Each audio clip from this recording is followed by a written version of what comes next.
Good morning, everyone. I am Abhishek Kale from TEB. Today, I will be presenting on the topic measurement of earth resistance by earth resistance tester. Let's start with introduction to earthing. Earthing refers to process of connecting electrical system to the ground, providing a reference point for voltage and a path for fault currents. The primary purpose of earthing is to ensure safety by preventing electric shocks and protecting equipment from electrical faults. Earthing safeguards individuals from electric shocks and protects sensitive equipment from damages due to surges or faults in the electrical system. Here is diagram of electrical earthing. Here is a body of machine is connected to ground via earthing pit. Next is importance of earthing. First is it prevents electric shocks. Proper earthing minimizes the risk of electric shocks by providing a safe path for fault current to flow to the ground. Second, second is it ensures proper device protection. Earthing stabilizes voltage levels, ensuring that electrical devices operate effectively and efficiently without interruptions. Third is it discharges electric lightning strikes. A well-designed earthing system can safely dissipate the energy from lightning strikes, protecting structure and equipment. Last is it maintains voltage stability. Earthing helps maintain a constant voltage level in electrical system, reducing the risk of equipment failure and enhancing the performance. There are three main types of earthing. That is, first is plate earthing, pipe earthing, and rod earthing. First, plate earthing. It involves burying a conductive plate into the ground, providing a large surface area for effective grounding. And here it is. Here the diagram of plate earthing. Next is pipe earthing. It involves pipe driven into ground, offering a reliable connection to the ground. And here it is. Here the diagram of pipe earthing. And last is rod earthing. It involves driving a metal rod into the ground. Commonly, it is used for its simplicity and its effectiveness. Next is factors affecting earth resistance. First is soil resistivity. The inherent resistance of soil to the electrical current flow, which varies on based on soil composition and condition.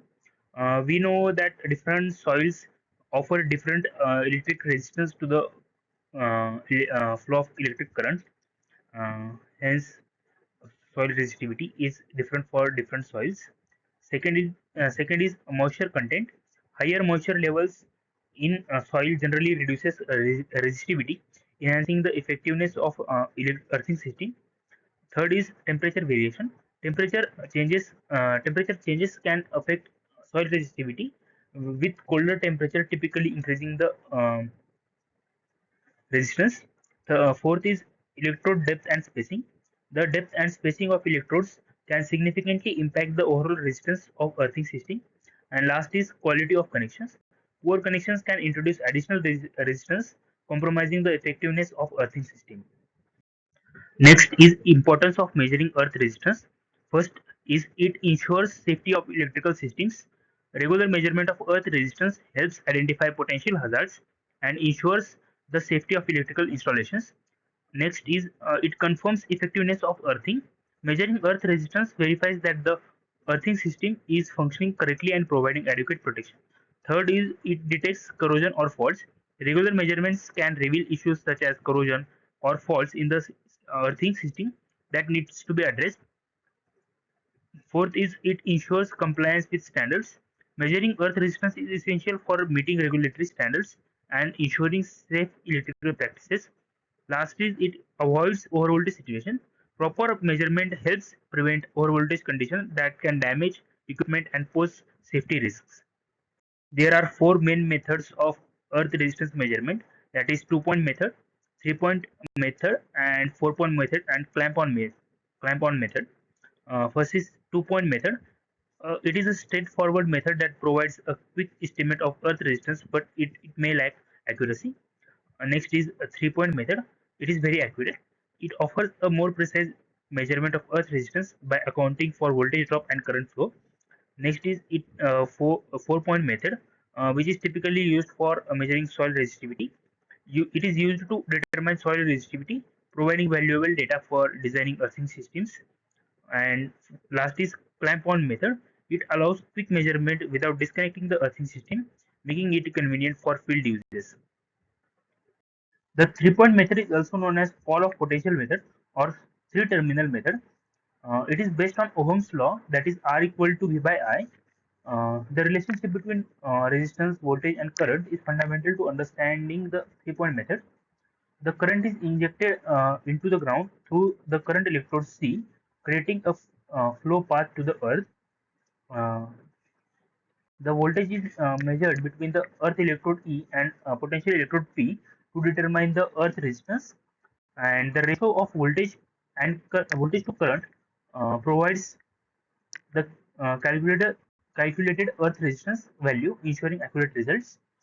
Here it is the earth electrode which is being tested, and electrode 3 it is voltage electrode or potential electrode, and lastly what is electrode number 2, it is the current electrode. Next is step-by-step procedure. First is prepare the test site. Select a suitable location for testing, ideally a moist and open area, while avoiding surfaces like concrete or rocky terrain that could interfere with measurement. Firmly drive the earth electrode E into the soil and ensure optimal contact with grounding effectiveness. Next is place the auxiliary electrodes. Position the current electrode C at the distance 30 to 50 meters from the test electrode E. The potential electrode P should be placed in between earth electrode and current electrode. Initially set at 0.62 times the distance D between the earth electrode and current electrode to facilitate accurate readings. Third, make electrical connections. Establish secure connections by linking the testers C1 and P1 terminal to earth electrode. Here C1 and P1 terminals are shorted to the earth electrode. Next, connecting P2 terminal to the potential electrode P and C2 to the current electrode C. Ensure all that ensure that all leads are tightly connected to prevent measurement errors. Fourth, perform the test. Initiate the testing process by starting the tester, which sends a small alternating current from C1, that is earth electrode, to C2, that is current electrode, through the soil. Tester automatically measures the voltage drop between P1 and P2, that is earth electrode and potential electrode. Next is read and record resistance. The tester will display the earth resistance value directly in ohms on its meters display. This initial reading should be noted on as the first value for further analysis and verification for accuracy. Next is verify the accuracy. To ensure measurement is reliable, reposition the earth potential electrode P approximately 5 meters to closer to the earth electrode E for second reading, and then move it 5 meters further away for the third reading. If all the three readings are consistent with plus minus 5%, the measurement can be considered reliable. Last is calculate the final result. Determine the true earth resistance of electrode uh, earth electrode by averaging the three recorded readings. This average value represents the most accurate assessment of earth resistance based on conducted tests. Next is working of earth tester. The earth tester is equipped with an integrated AC generator that facilitates the flow of small alternating current between earth electrode and the current electrode. This current is crucial for evaluating the soil resistivity and performance of grounding system. Additionally, the device features a rectifier circuit that transforms the alternating current into direct current, which is vital for ensuring the stability and accuracy of the measurement system, thereby yielding a reliable readings. The potential terminal, designated as P1 and P2, are responsible for measuring the voltage drop between the earth electrode E and potential electrode P. This voltage drop is essential for calculating the earth resistance using Ohm's law, that is expressed as R is equals to V by I, where V represents the measured voltage and I denotes the injected current. The internal circuitry of the tester effectively processes this information and presents the earth resistance directly on the meter in ohms, facilitating the straightforward interpretation of the results.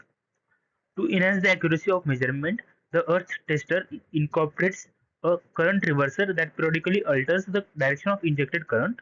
This technique effectively mitigates the errors occurred by stray earth voltages, ensuring that the resistance reading is more precise. Next is graph. The horizontal axis represents the distance of potential electrode from the earth electrode. Here it is x-axis, and the vertical axis y indicates the measured earth resistance value corresponding to the different distances, and the flat curve, that is 0.62D spacing, suggests accurate earth resistance measurement. Here the 62% line, it shows the accurate earth resistance measurement. Next is analysis of resistance versus distance graph. The initial segment of the graph, from 0 to 20, that is 0 to 20 0 to 20 feet, the resistance value exhibit a steep increase. This phenomena occurs because of the potential electrode is positioned too close to the earth electrode, leading to a significant overlap in their plot. Here it is significantly increased. As the distance increases, approximately from 30 to 60, here 30 to 60 feet, the graph reveals a plateau where a resistance reading stabilizes. This flat region indicates that the potential gradient is minimal and uniform, allowing a consistent measurement of earth resistance. Here it is a flat plateau. Beyond 62 mark of the total distance, that is 0.62D, the graph shows a sharp rise in resistance value. Here is the sharp rise. This increase signifies that the potential electrode is now entering the influence of the current electrode, which distort the readings. Here are some standard values of earth resistance. First, power station. The value of earth resistance is zero point 0.5 ohm. The standard value of earth resistance for power station is zero point 0.5 ohm. For substation, it is 1 ohm. Substation require a maximum earth resistance of 1 ohm to maintain operational stability, operational safety. For residential properties, uh, the earth resistance value is 5 ohm, and for lightning arresters it is 4 ohm, and for towers or communication tower, it typically requires a maximum earth resistance of 10 ohm for safety and functionality. There are some precautions that needs to be taken during testing. First is test in moist soil condition. Conduct tests in moist soil to enhance conductivity and improve measurement accuracy. Second is ensure tight connections. Verify that all connections are secure to prevent measurement errors and ensure safety. Third is it maintain proper electrode depth. Electrodes should be installed at correct depth to ensure effective grounding and accurate readings. Fourth is avoid testing during rain or dry periods. Testing should be conducted in a stable weather condition to avoid fluctuations in soil resistivity. And last is repeat test for consistency. Conduct multiple tests to ensure consistent results and validate the accuracy of measurement. Next is methods to reduce earth resistance. First is add salt and charcoal to soil. Incorporating salt or charcoal can improve soil conductivity and lower resistance value. Second, increase earth electrode depth. Deeper electrodes can enhance contact with moist soil, reducing overall resistance. Third, keep soil moist. Maintaining moisture in soil is essential for effective grounding and lower resistance. Fourth is use of parallel electrode. Implementing parallel electrodes can distribute current flow and reduce resistance. Last is prevent corrosion of electrodes. Regular maintenance and protective measures can prevent corrosion, ensuring long-term effectiveness. Last is conclusion. The three-point method is reliable technique for accurately measuring earth resistance. Obtaining accurate earth resistance value is critical for safety of electrical systems. And third is a low earth resistance value signifies effective earthing, enhancing safety and performance. Thank you.